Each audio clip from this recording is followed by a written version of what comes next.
বিসমিল্লাহির রহমানির রহিম। আম, আজকে হচ্ছে 23শে অক্টোবর 2025। আমাদের Bangladesh bar council preliminary batch 2026-এর 86তম ক্লাস এবং বাংলাদেশ বার কাউন্সিলের দ্বিতীয় এবং শেষ ক্লাস। অর্থাৎ আমরা মে মাসের 3 তারিখ থেকে যে কোর্সটা শুরু করেছিলাম, সেই কোর্সটা এই যে অক্টোবর মাসের 23 তারিখে আজকে শেষ হচ্ছে, আজকে শেষ ক্লাস। যদিও কিছু পরীক্ষা বাকি থাকবে, এগুলো আমরা সময় সময় নিয়ে নিবো আর কি, ইনশাল্লাহ।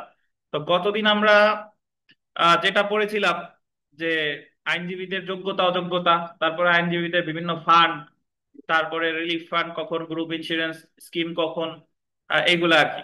তো এখন আমরা আজকে দেখবো, দেখেন, ফি। বার কাউন্সিলে যে সকল ফি জমা দিতে হবে, কোনো নুসখেত মনে রাখার প্রয়োজন নেই। বার কাউন্সিলে পরিশোধ করার জন্য বার কাউন্সিল নিম্নলিখিত ফি পরিশোধ করতে পারে, যথা আইনজীবী হিসেবে তালিকাভুক্ত হওয়ার জন্য ফি, অ্যাডভোকেট হিসেবে আইন পেশা অনুমতির জন্য ফি, আর আইনজীবী কর্তৃক পরিশোধিত বার্ষিক ফি। অর্থাৎ আপনারা যারা পরীক্ষা দিবেন তারা যে ফিটা দিচ্ছেন সেটা, তারপর হাইকোর্টে যারা পরীক্ষা দিবে তারা যে ফি দিচ্ছে সেটা, এবং আইনজীবী যখন হয়ে যাবেন তখনও বছরে বছরে টাকা দেওয়া লাগবে। জি। তো যদি কোনো আইনজীবী তার উপর আরোপিত ফি, কিস্তি, প্রিমিয়াম বকে হওয়ার তারিখ হইতে, যেটা মনে রাখতে হবে, বল দেবেন, 6 মাসের জন্য পরিশোধ করতে ব্যর্থ হয়, তখন তাকে নোটিশ দেওয়া হবে কেন তার নাম আইনজীবী তালিকা হতে কর্তন করা হবে না। তাহলে কয় মাসের মধ্যে পরিশোধ করতে ব্যর্থ হলে? 6 মাস।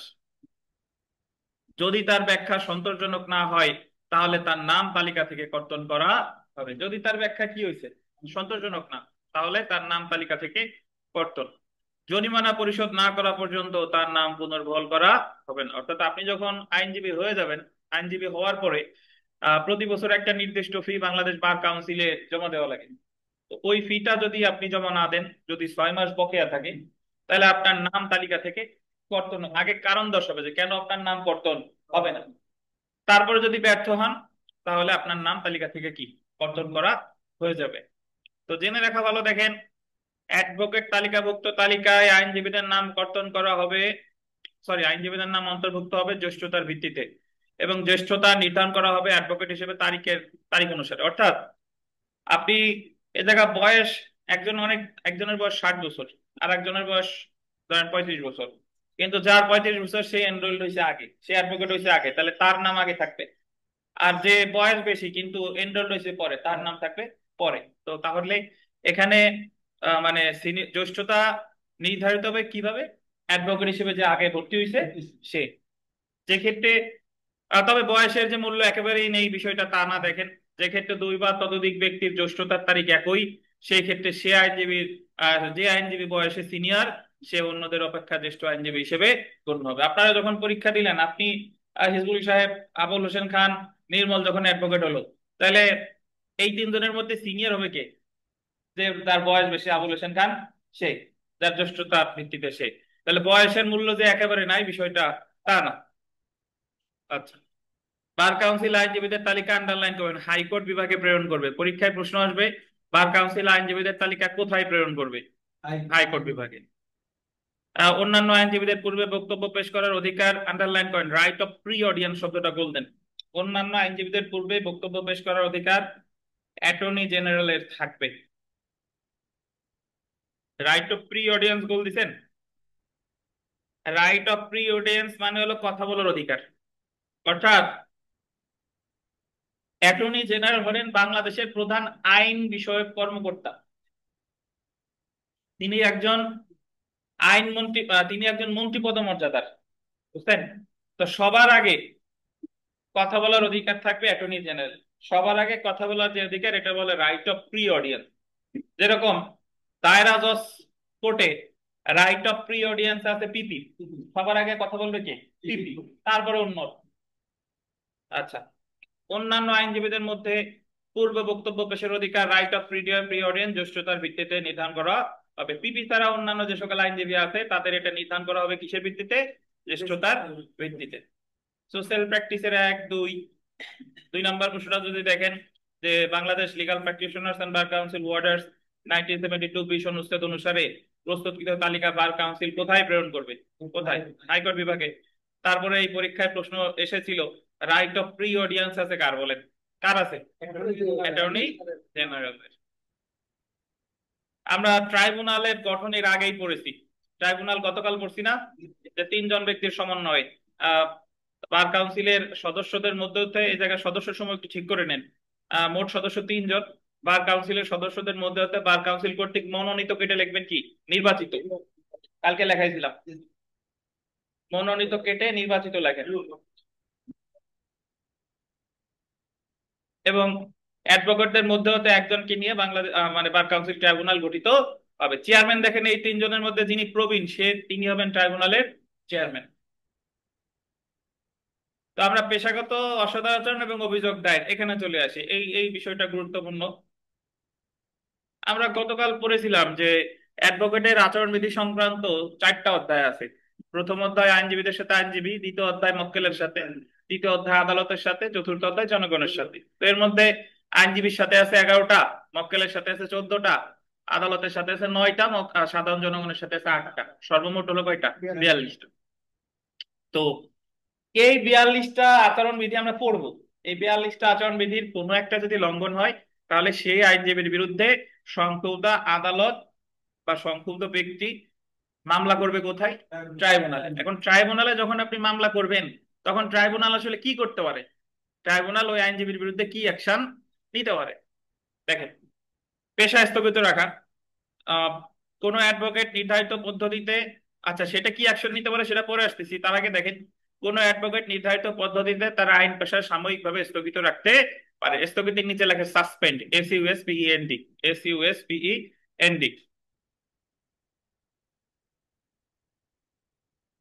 SUSPEND, suspend.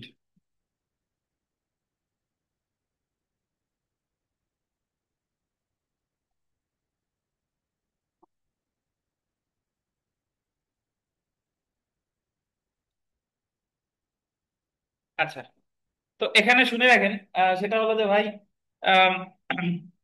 সাসপেন্ড কেন রাখে? যখন আমরা যখন আজকে পড়বো যে পেশাগত আচরণবিধির ওখানে লেখা আছে যে একজন অ্যাডভোকেট অ্যাডভোকেসি ছাড়া আর কিছু সে করতে পারবে না। সরকারি চাকরি তো পরের কথা, বেসরকারি চাকরি ইভেন ব্যবসা করলেও সেটা পেশাগত অসদাচরণ বলে গণ্য হবে। তার মানে অ্যাডভোকেট যখন অন্য কিছু করতেছে, তখন তার পেশাকে কি রাখতে হবে? সাসপেন্ড রাখতে হবে। বিশেষ করে এটা বেশি করা হয় যে যারা সরকারি চাকরিজীবী অ্যাডভোকেট হয়েছে, তাহলে তারা তাদের পেশাটাকে সাসপেন্ড রাখে, যখন তাদের সরকারি চাকরি থেকে অবসর নিবে তখন ওটা আবার সচল করবে। বাট আমরা তো চালাক বাঙালি, আমরা আবার করি কি, যে সরকারি চাকরি করি ওই জায়গাতে আমরা তথ্য দেই নেই, কারণ ওই জায়গায় সব নো নো দিছি যে আপনি কি সরকারি চাকরি করেন না। তো অ্যাডভোকেট হওয়ার পরে ওই বছরে বছরে আইনজীবীদের ফিও দিয়ে যায়, সাসপেন্ড করি না, আবার সরকারি চাকরিও করে যাই, যাতে ওই টাকাটাও ওই সরকারি চাকরির পেনশন তো আমি পাচ্ছি, আর এই জায়গাও যে যে টাকাটা আমি দিয়ে যাচ্ছি এটাও যাতে ভবিষ্যতে পাই।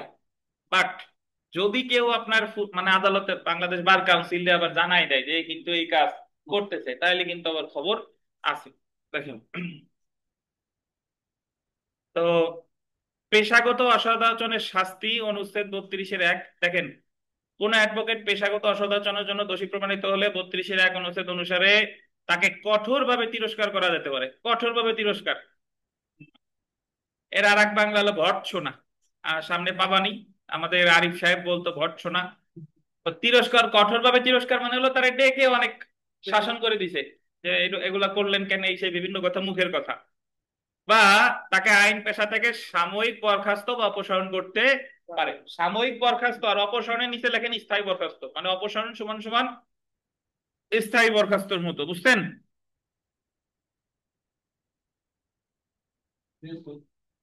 মানে সাময়িক ভাবেও করতে পারে, স্থায়ী ভাবেও করতে পারে। এখন সাময়িক ভাবে যদি করে, অবশ্যই সেখানে একটা দিন নির্ধারণ করে দিবে যে এত দিনের জন্য আপনার এই বরখাস্ত করা হলো।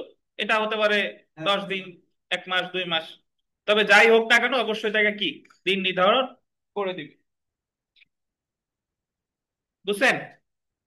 তাহলে একজন অ্যাডভোকেটের বিরুদ্ধে যদি আপনি নালিশ করেন বাংলাদেশ বার কাউন্সিলে, ট্রাইব্যুনাল কি তারে জেল দিতে পারবে?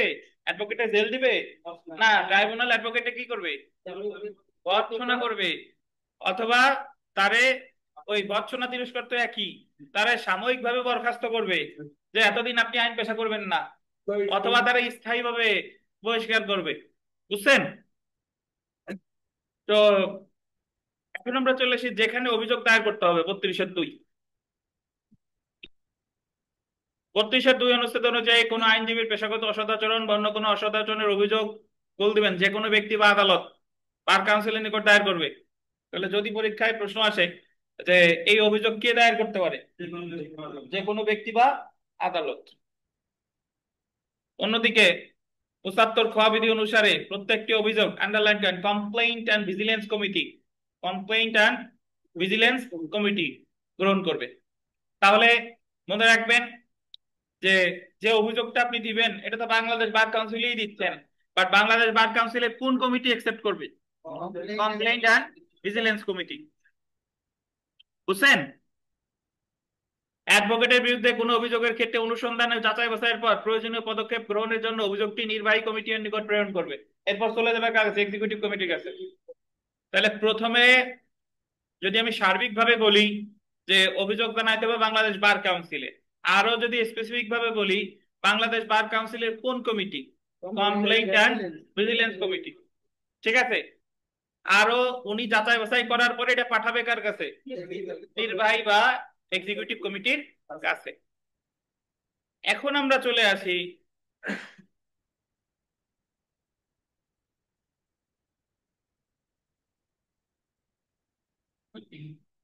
সরাসরি মামলা প্রত্যাখ্যান বা নিষ্পত্তির জন্য ট্রাইব্যুনালে প্রেরণ।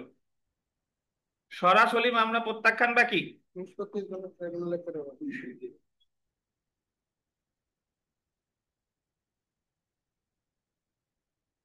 সরাসরি প্রত্যাখ্যান বা নিষ্পত্তির জন্য ট্রাইব্যুনালে প্রেরণ। তো এটা হলো দেখেন বার কাউন্সিলের নিকট কোনো আদালত বা ব্যক্তি কোনো অ্যাডভোকেটের অসদাচরণের অভিযোগ দিলে 32-2 অনুচ্ছেদ অনুযায়ী বার কাউন্সিল সেটা সরাসরি প্রত্যাখ্যান করতে পারে। মানে এটা অনেকটা ওই যে ইসের মতো আপনার আরজি প্রত্যাখ্যান। অভিযোগ দিছে, অভিযোগ পাওয়ার সাথে সাথেই বাংলাদেশ বার কাউন্সিলের কাছে মনে হয়েছে এই অভিযোগের কোনো ভিত্তি নাই, সরাসরি খারিজ, সরাসরি কি করতে পারে? খারিজ করতে পারে। বা বার কাউন্সিল এমন অভিযোগ প্রত্যাখ্যান না করে 33 অনুচ্ছেদের অধীন গঠিত বার কাউন্সিল ট্রাইব্যুনালের নিকট নিষ্পত্তির জন্য পাঠাতে পারে। যখন উনি প্রত্যাখ্যান করে নাই, যখন উনি প্রত্যাখ্যান করে নাই তখন উনি পাঠাবে কার কাছে? বার কাউন্সিল ট্রাইব্যুনালের নিকট। বার কাউন্সিল ট্রাইব্যুনালের নিকট নাকি? আচ্ছা। বা বার কাউন্সিল বল দিবেন নিজ উদ্যোগে, কি উদ্যোগে? নিজ উদ্যোগে কোন আইনজীবীর বিরুদ্ধে কোনো অভিযোগ থাকলে ট্রাইব্যুনালে পাঠাতে পারে। নিজ উদ্যোগ মানে হলো ওনার কাছে কেউই অভিযোগ করে নাই, বার কাউন্সিল নিজে নিজেই কারো কোনো আইনজীবীর বিরুদ্ধে কি নিতে পারে? অ্যাকশন নিতে পারে। বুঝতে পারছেন? আচ্ছা, এখন আমরা চলে আসি যে যিনি অভিযোগ করতে পারে।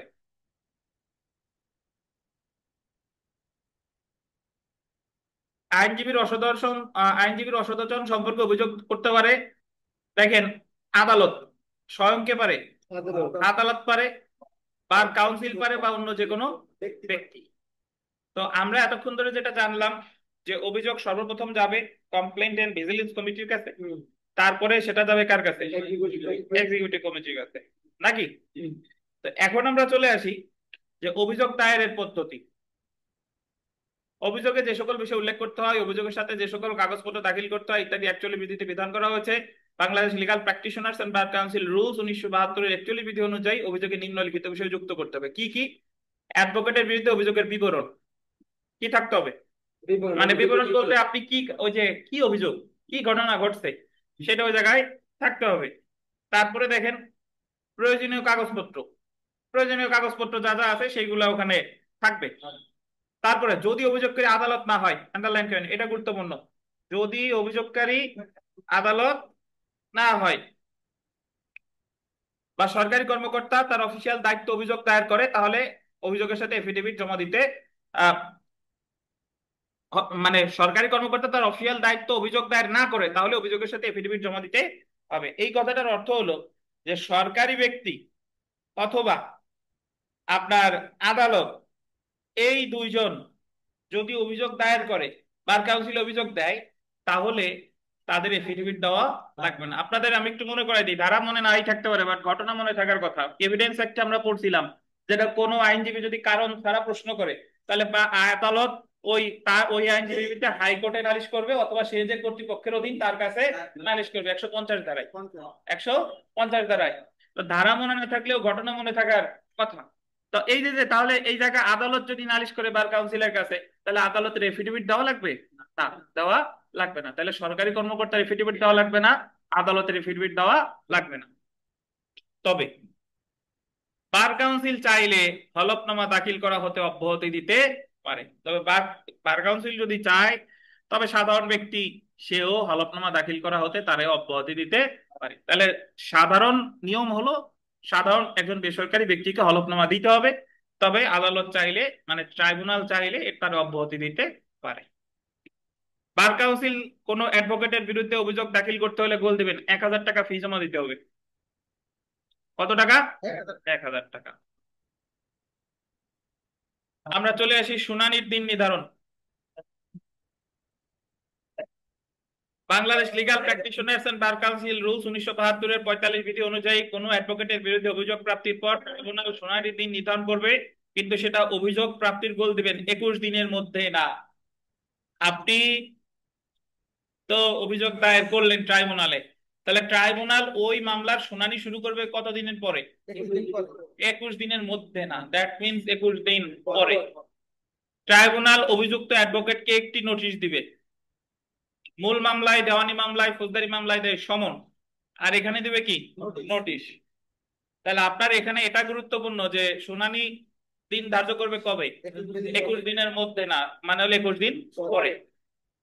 তারপরে দেখেন, নোটিশ প্রাপ্তির পর অ্যাডভোকেট শুনানির জন্য নির্ধারিত তারিখের 7 দিন পূর্বে, ওই অ্যাডভোকেট যার বিরুদ্ধে মামলা করছেন সে তো নোটিশ পেল, তো সে শুনানির জন্য নির্ধারিত তারিখের 7 দিন পূর্বে জবাবের 2 কপি বার কাউন্সিল সচিবের নিকট জমা দিবে। তাহলে 7 দিন পূর্বে যদি বলেন 2 কপি সচিবের কাছে জমা দিতে হবে, তাহলে আমরা বলতে পারি যে শুনানি যদি 21 দিন পরে হয়, তাহলে যেদিন মানে সে নোটিশের শুনানির যে 7 দিন পূর্বে, তার মানে সে যদি জবাব দেওয়ার জন্য সময় পায় ধরে নি 14 দিন। 14 দিন। তাহলে 14 দিনের মধ্যে সে ওই তার জবাব দিবে কয় কপি? 2 কপি। কার কাছে জমা দিবে? সচিবের কাছে। শুনানির আবার 2 দিন পূর্বে দেখেন, বললেন শুনানির 2 দিন পূর্বে সচিব 1 কপি অ্যাটর্নি জেনারেল এবং অভিযোগকারীর নিকট অর্পণ করবে। তাহলে শুনানির 2 দিন পূর্বে 1 কপি দিবে অ্যাটর্নি জেনারেল, আর এক কপি দিবে কারে? যিনি মামলাটা দায়ের করতে তারে। তাহলে এখানে কতগুলা বিষয় আছে দেখেন। এখানে যে বিষয়গুলো আছে সেটা হলো যে আহ অভিযোগ দায়েরের 21 দিন পর শুনানি হবে, 14 দিনের মধ্যে জবাব দিবে কয় কপি? 2 কপি। আর 2 দিন পূর্বে সচিব আবার এই এই 2 কপির 1 কপি দিবে অ্যাটর্নি জেনারেল রে, আর 1 কপি দিবে কারে? অভিযোগকারী রে। কাহিনী বোঝা গেল? আর মামলা করার জন্য কত টাকা লাগবে? 1000 টাকা। জেনে রাখা ভালো। দেখেন, সংশ্লিষ্ট অ্যাডভোকেট তার নিজের ক্ষেত্রে একজন যোগ্য সাক্ষী হবে, যেরকম স্বামী স্ত্রী যোগ্য সাক্ষী 120 ধারায় সাক্ষ্য হয়নি, মনে আছে কিনা? জজ ম্যাজিস্ট্রেট যোগ্য সাক্ষী 121 ধারায়। এবং যদি সে সাক্ষী হিসেবে হাজির হয় তাহলে তাকে জেরা করা যাবে, কিন্তু সে সাক্ষী হিসেবে হাজির হতে বাধ্য না। তারপরটা দেখেন, পদাধিকার বলে বার কাউন্সিলের সচিব ট্রাইব্যুনালের সচিব হবে এবং ট্রাইব্যুনাল কর্তৃক ইস্যুকৃত প্রত্যেকটি নোটিশ জারি করবে। তাহলে বার কাউন্সিলের যে সচিব তিনি কিসেরও সচিব? ট্রাইব্যুনালেরও সচিব। এখন ট্রাইব্যুনালে আমরা মামলা করার পদ্ধতি জানলাম, এখন ট্রাইব্যুনাল বিচার শেষে বা বিচার চলাকালে তিনি আসলে কি কি করতে পারে, তিনি কি রায় দিতে পারে, বা উনি কি আর কি কি পারে, এটা একটু দেখবো। দেখেন, অনুসন্ধানের উদ্দেশ্যে বার কাউন্সিল কর্তৃক গঠিত ট্রাইব্যুনাল কি প্রয়োগ করতে পারবে সেটা 35 অনুচ্ছেদে বিধান করা হয়েছে। 35 অনুচ্ছেদ অনুসারে নিম্নলিখিত বিষয়ে দেওয়ানি আদালতের যে এখতিয়ার বা ক্ষমতা আছে, বার কাউন্সিল কর্তৃক গঠিত ট্রাইব্যুনালেরও সে একই ক্ষমতা থাকবে। অনুসন্ধানের উদ্দেশ্যে ট্রাইব্যুনাল কোন ব্যক্তির হাজিরা কার্যকর করার জন্য আদেশ দিতে পারে, মানে কারো হাজির হওয়ার জন্য সমন দিতে পারে, কোন দলিল দাখিলে বাধ্য করতে পারে, কাউকে বলতে পারে যে তুমি এই দলিলটা দাখিল করো, এবং সাক্ষীর জবানবন্দি গ্রহণের জন্য কমিশন ইস্যু করতে পারে। কমিশন ইস্যু হলো যে যে সাক্ষী আদালতে স্বয়ং আসতে পারতেছে না, তো আদালত একজন ব্যক্তিকে পাঠাইতে, যাও তুমি ওই ব্যক্তির সাক্ষ্য গ্রহণ করে নিয়ে এসো। যেরকম দিনেশ ক্লাস করতে পারতেছে না, আমি শাকিলকে পাঠাই দিলাম যে শাকিল যান দিনেশের এই ক্লাসটা নিয়ে এসে, এই জায়গা হলো কমিশন, হলো শাকিল। জি। তো তো দিনের সে যে ক্লাস করাইতে যাবে, সে উল্টো তার কাছ থেকে শিখে আসবে। আচ্ছা দেখেন, সব বই মুখে। শর্ত হলো দেওয়ানি আদালতের মূল কর্তাকে বা বিচারককে প্রিসাইডিং অফিসার হাজির হতে বলার ক্ষমতা বার কাউন্সিলে গঠিত ট্রাইব্যুনালে থাকবে না। মানে হলো যে বাংলাদেশ বার কাউন্সিলে যে ট্রাইব্যুনাল, দেওয়ানি আদালতের বিচারক, বিচারক তো সহকারী জজ থেকে শুরু করে জেলা জজ, ইনাদের হাজির হতে বলার ক্ষমতা ট্রাইব্যুনালের থাকবে না। তবে গোল দিবেন হাইকোর্ট বিভাগের অনুমতি নিয়ে দেওয়ানি আদালতের বিচারককে হাজির হতে বলতে পারবে। এগুলা থেকে প্রশ্ন হবে যে দেওয়ানি আদালতের বিচারককে হাজির হতে বলতে পারে ট্রাইব্যুনাল কার অনুমতি সাপেক্ষে? হাইকোর্ট। ফৌজদারি আদালত বা রাজস্ব আদালতের কর্মকর্তা বা বিচারকের ক্ষেত্রে গোল দিবেন সরকারের পূর্ব অনুমতি নিয়ে হাজির হতে বলতে পারে। তাহলে ফৌজদারি আদালতের ক্ষেত্রে কার অনুমতি? আপনি যদি ফৌজদারি আদালতের ম্যাজিস্ট্রেট বা দায়রা জজ এই টাইপের কাউকে হাজির করতে চান তাহলে অনুমতি লাগবে সরকারের। আর দেওয়ানি আদালতের বিচারককে হাজির করতে চাইলে অনুমতি নিতে হবে হাইকোর্ট বিভাগের। এই হলো প্রশ্ন। আচ্ছা, এরপরে দেখেন, এখানে কোনো অনুচ্ছেদ মনে রাখার প্রয়োজন নেই। আহ বার কাউন্সিল কর্তৃক গঠিত ট্রাইব্যুনাল কর্তৃক পরিচালিত প্রত্যেকটি অনুসন্ধান দণ্ডবিধির আন্ডারলাইন করবেন 193 এবং 228 ধারার অর্থ অনুসারে বিচারিক কার্যধারা বা জুডিশিয়াল প্রসিডিং হিসেবে গণ্য হবে। কেন এই কথা বললো? এই কথা বললো হলো দণ্ডবিধির 193-তে আছে মিথ্যা সাক্ষ্যদানের শাস্তি, আর 228 ধারায় আছে আদালত অবমাননা। সো যদি কেউ বার কাউন্সিল ট্রাইব্যুনালে এসে মিথ্যা সাক্ষ্য দেয় তাহলেও সে 193 ধারায় দণ্ডিত হবে। আর যদি কেউ ট্রাইব্যুনালে এসে বিচারককে অপমান করে, অবমাননা করে, তাহলেও তার বিরুদ্ধে 228 ধারার অধীন মামলা দায়ের করা যাবে। তার মানে একটা ফৌজদারি বা দেওয়ানি আদালতের যে মর্যাদা বা স্বীকৃতি, বার কাউন্সিল ট্রাইব্যুনালেরও সেই মর্যাদা বা স্বীকৃতি দেওয়া হয়েছে। তারপরে দেখেন, ফৌজদারি কার্যবিধির 480 এবং 482 ধারার উদ্দেশ্যে ট্রাইব্যুনাল একটি দেওয়ানি আদালত হিসেবে গণ্য হবে। ওই যে ফৌজদারি কার্যবিধি 480 ধারার বলছে আদালত অবমাননা, সো এই ক্ষেত্রেও ওই একটা দেওয়ানি আদালত হিসেবে গণ্য হবে। এখন আমরা চলে আসি ট্রাইব্যুনালের আঞ্চলিক সীমা।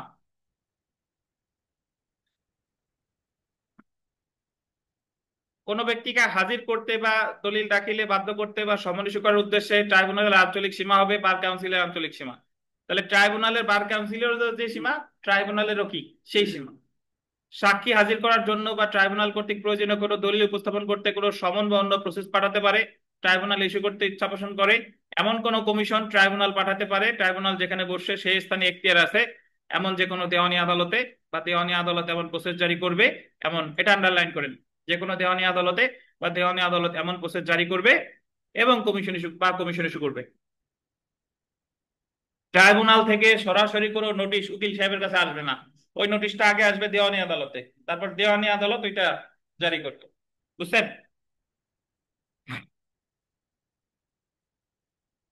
আমরা চলে এসেছি ট্রাইব্যুনালের আদেশ। এখন আসলে ট্রাইব্যুনাল কি করতে পারে? ট্রাইব্যুনাল কি করতে পারে অলরেডি আমরা জানি। ওই যে তিরস্কার করতে পারে, আর সাময়িক বরখাস্ত করতে পারে বা অপসারণ করতে পারে। সংশ্লিষ্ট অ্যাডভোকেটের বিরুদ্ধে অনুসন্ধান চলমান রেখে ট্রাইব্যুনাল তাকে বরখাস্ত করতে পারবে এবং এমন বরখাস্তের আদেশ পরিবর্তন বা রদ করতে পারে, বা অনুসন্ধান সমাপ্তি হলে 34-4 অনুচ্ছেদ অনুসারে অভিযোগটি খারিজ করতে পারে।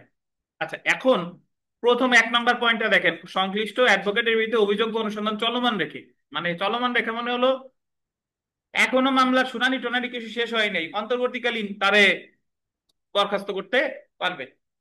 যদি মনে হয় যে সে আসলেই গুরুতর প্রকৃতির অপরাধ করেছে, তাহলে বিচার শেষ হবে তো পরে, অস্থায়ী নিষেধাজ্ঞা যেরকম দেয় মামলা শেষ হওয়ার আগেই চলমান থাকা অবস্থায়, সেইভাবে তার বলতে পারে যে আপনি এতদিনের জন্য বা পরবর্তী নির্দেশ না দেওয়া পর্যন্ত আপনি বরখাস্ত থাকবেন, বা এবং বরখাস্তের আদেশ পরিবর্তন বা রদ করতে পারে। অনুসন্ধানের সমাপ্তি হলে অভিযোগটি খারিজ করতে পারে, বা পেশাগত অসদাচরণ বা অন্য কোনো অসদাচরণ প্রমাণিত হলে 32-1 অনুচ্ছেদ অনুসারে একজন অ্যাডভোকেটকে কঠোরভাবে তিরস্কার করতে পারে। আন্ডারলাইন, কঠোরভাবে কি করতে পারে? তিরস্কার করতে পারে। তাকে আইন পেশা থেকে সাময়িক বরখাস্ত বা অপসারণ, আমি অপসারণের আর একটা বাংলা লিখতে বলছি, সেটা কি? স্থায়ী বরখাস্ত। অপসারণ মানে হলো চিরস্থায়ী ভাবে অপসারণ। হ্যাঁ, স্থায়ী বরখাস্ত লিখলে হয়। আচ্ছা, যদি ট্রাইব্যুনাল উক্ত অ্যাডভোকেটকে তার আইন পেশা হতে সাময়িক বরখাস্ত করে, আন্ডারলাইন করবে, তাহলে উক্ত বরখাস্তের মেয়াদ উল্লেখ থাকবে। আগেই বলছি যে সাময়িকভাবে বরখাস্ত করলে কি থাকবে? মেয়াদ উল্লেখ থাকবে। যদি ট্রাইব্যুনাল মনে করে অ্যাডভোকেটের বিরুদ্ধে আনীত অভিযোগ মিথ্যা, সেক্ষেত্রে অভিযোগকারীকে সর্বোচ্চ 500 টাকা জরিমানা করতে পারে। জরিমানার নিচে লেখেন ক্ষতিপূরণ, মানে এটা জরিমানাই করবে বাট পাবে ক্ষতিপূরণ হিসেবে। মানে হলো যে মামলা করছে তার মামলা যদি মিথ্যা হয় তাহলে সে উকিল সাহেবকে কয় টাকা দিবে? 500 টাকা।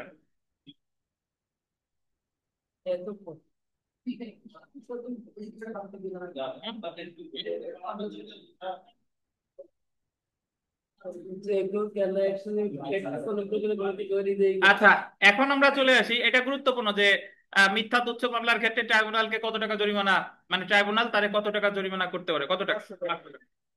ট্রাইব্যুনালের সিদ্ধান্তের বিরুদ্ধে প্রতিকার। এখন আমরা চলে আসি যে ট্রাইব্যুনাল যদি আপনার ইয়া করে, এই সিদ্ধান্ত, যে কোনো সিদ্ধান্ত, সেটা আইনজীবীর পক্ষে যাক বা বিপক্ষে যাক, তাহলে সেটার বিরুদ্ধে আসলে কি প্রতিকার আছে? এর বিরুদ্ধে আসলে প্রতিকার আছে দুইটা। ট্রাইব্যুনালের এমন সিদ্ধান্তের বিরুদ্ধে গোল দিবেন আপিল বা রিভিউ করা যাবে, আপিল অথবা রিভিউ। আপনাদের মনে করিয়ে দিই বা আমরা পড়ে এসেছি, আপিল করে সর্বদা উচ্চ আদালতে, আর রিভিউ করে যে আদালত সিদ্ধান্ত দিয়েছে সেই আদালতে। তাহলে আমরা এটা জানলাম যে রিভিউ, বার কাউন্সিলের সিদ্ধান্তের বিরুদ্ধে যে রিভিউ করে, রিভিউ হবে কার কাছে? ট্রাইব্যুনালের কাছে। 34-8 অনুচ্ছেদ অনুযায়ী ট্রাইব্যুনাল তার নিজ উদ্যোগে বা ইহার নিকট রিভিউর জন্য কোনো আবেদন করা হলে ট্রাইব্যুনাল তার নিজের আদেশ রিভিউ করতে পারে, মানে নিজের ইচ্ছায় স্বপ্রণোদিত হয়ে করতে পারে, নিজের রিভিউ নিজেই করতে পারে। তার মানে নিজ উদ্যোগেও পারে, আবার ওই যে কোনো আবেদন করা হলে আবেদনের ভিত্তিতেও পারে। বার কাউন্সিল ট্রাইব্যুনাল তার রিভিউ ক্ষমতা প্রয়োগ করে তার নিজের কোনো আদেশ বহাল রাখতে পারে বা পরিবর্তন করতে পারে বা বাতিল করতে পারে। তাহলে রিভিউর মাধ্যমে তিনি বহাল রাখতে পারে, পরিবর্তনও করতে পারে, আবার কি বাতিলও করতে পারে। আমরা চলে আসি আপিলে। আপিল 36-1 অনুচ্ছেদ অনুযায়ী ট্রাইব্যুনালের রায়ের বিরুদ্ধে 90 দিনের মধ্যে সংক্ষুব্ধ ব্যক্তি হাইকোর্ট বিভাগে আপিল করতে পারে। কতদিন? 90 দিন।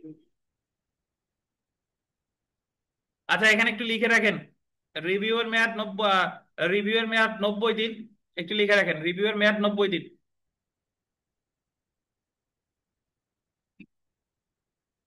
হ্যাঁ,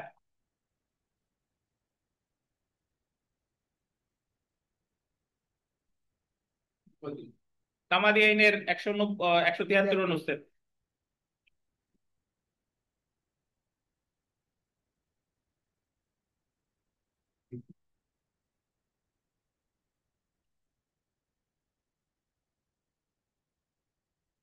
তাহলে রিভিউয়ের তামাদি মেয়াদ কত? 90 দিন। তামাদের কত অনুচ্ছেদ? 173। আবার আপিল দেখেন, এত অনুচ্ছেদ অনুযায়ী ট্রাইব্যুনালের রায়ের বিরুদ্ধে 90 দিনের মধ্যে সংক্ষুব্ধ ব্যক্তি হাইকোর্ট বিভাগে আপিল করতে পারে। তাহলে আপিলও করবে 90 দিনের মধ্যে। জেনে রাখা ভালো, ট্রাইব্যুনালের আদেশের বিরুদ্ধে আপিলের তামাদি আইনের ধারা 5 ও 12 যথাসম্ভব প্রযোজ্য হবে।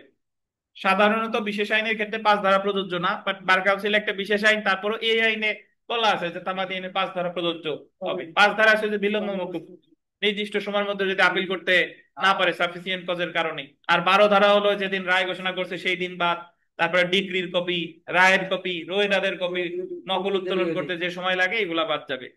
ঠিক আছে। তারপরে দেখেন, আপিল দায়ের করলেই ট্রাইব্যুনালের আদেশ স্থগিত গণ্য হবে না। মানে আপনি আপিল করছেন, আপিল করলেই তো স্থগিত হবে না। বিষয়টা অনেকটা এরকম যে যখন আপনারা ফৌজদারি প্র্যাকটিস যারা করেন, যে একজন সে আহ, রায় তার 6 মাসের কারাদণ্ড দিছে, এখন সে কারাগারে আছে, এখন আপিল করলেই কি তার জামিন দিবে? না। আপিলের সাথে সাথে জামিনও চাইতে হবে। আপনি শুধু আপিল করছেন, জামিন চাই নাই, দিবে? দিবে না। তাহলে এই জায়গাও তাই, যে ট্রাইব্যুনালের সিদ্ধান্তের বিরুদ্ধে আপনি আপিল করছেন, এখন আপিল করলেই তো ওই সিদ্ধান্ত অটোমেটিক্যালি স্থগিত হবে না, বরং আপনাকে চাইতে হবে যে ওনার ওই বিচারিক আদালতের সিদ্ধান্ত বা ট্রাইব্যুনালের সিদ্ধান্ত স্থগিত করা হোক। কিন্তু হাইকোর্ট বিভাগ যথেষ্ট কারণে এমন আদেশ স্থগিত করতে পারে। তবে হাইকোর্ট বিভাগ যদি মনে করে যে তাহলে আদেশ স্থগিত করতে পারে। তো তাহলে এখানে সংক্ষেপে মনে রাখুন, এই 3টা টেবিল আছে দেখেন। বার কাউন্সিলের মোট সদস্য কয়জন? 15 জন। নিবন্ধন কমিটির সদস্য কয়জন? 5 জন। ট্রাইব্যুনালের সদস্য কয়জন? 3 জন। বিগত বছরের প্রশ্ন দেখেন,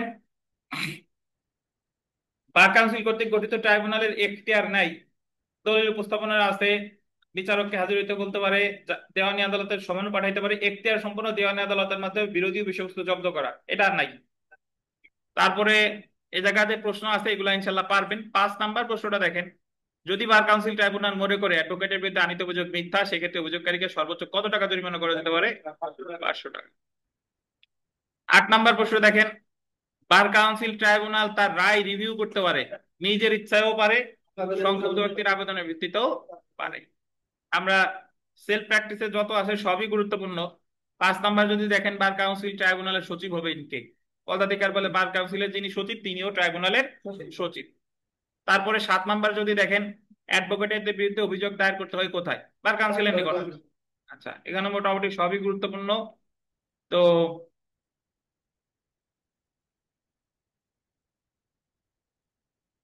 17 নম্বর প্রশ্নটা দেখেন, বার কাউন্সিলের প্রত্যেকটি আদেশ কার্যকর হবে হাইকোর্ট বিভাগের আদেশের মতো, বিবিএ।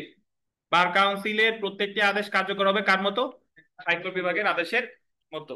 তারপরে যদি দেখেন, অ্যাডভোকেটদের বিরুদ্ধে অভিযোগ প্রাপ্তির সর্বনিম্ন কতদিনের মধ্যে শুনানির দিন নির্ধারণ করা যাবে না? কতদিন? 21 দিন। ট্রাইব্যুনাল কর্তৃক নোটিশ প্রাপ্তির কতদিনের মধ্যে অ্যাডভোকেট উত্তর দিবে? আচ্ছা, নর্মালি এই জায়গায় ট্রাইব্যুনাল, ওটা আমরা ভিতরে পড়ি নাই নাকি, কত দিনের মধ্যে উত্তর দিবে বলছে যে 7 দিন পূর্বে দিবে। এই জায়গায় বলছে কত দিনের মধ্যে, এটা সঠিক না। এটা উত্তর প্রশ্নটা এরকম হতো, কতদিন পূর্বে, শুনানির কতদিন পূর্বে হলে কতদিন? 7 দিন। 23 নম্বর দেখেন, বার কাউন্সিল ট্রাইব্যুনালের আদেশের বিরুদ্ধে নিম্নলিখিত কোন পদক্ষেপটি সঠিক না? রিভিশন কি আছে? নাই। 24 দেখেন, বার কাউন্সিল ট্রাইব্যুনালের রায়ের বিরুদ্ধে কতদিনের মধ্যে সংক্ষুব্ধ ব্যক্তি হাইকোর্টে আপিল করতে পারে? 90 দিন। 27 দেখেন, পেশাগত অসদাচরণ প্রমাণ হলে বার কাউন্সিল ট্রাইব্যুনাল সর্বোচ্চ কত মেয়াদের জন্য কোন ব্যক্তিকে আইন পেশা হতে সাময়িক বরখাস্ত করে? সাময়িক বরখাস্ত ট্রাইব্যুনাল যে মেয়াদ উল্লেখ করে।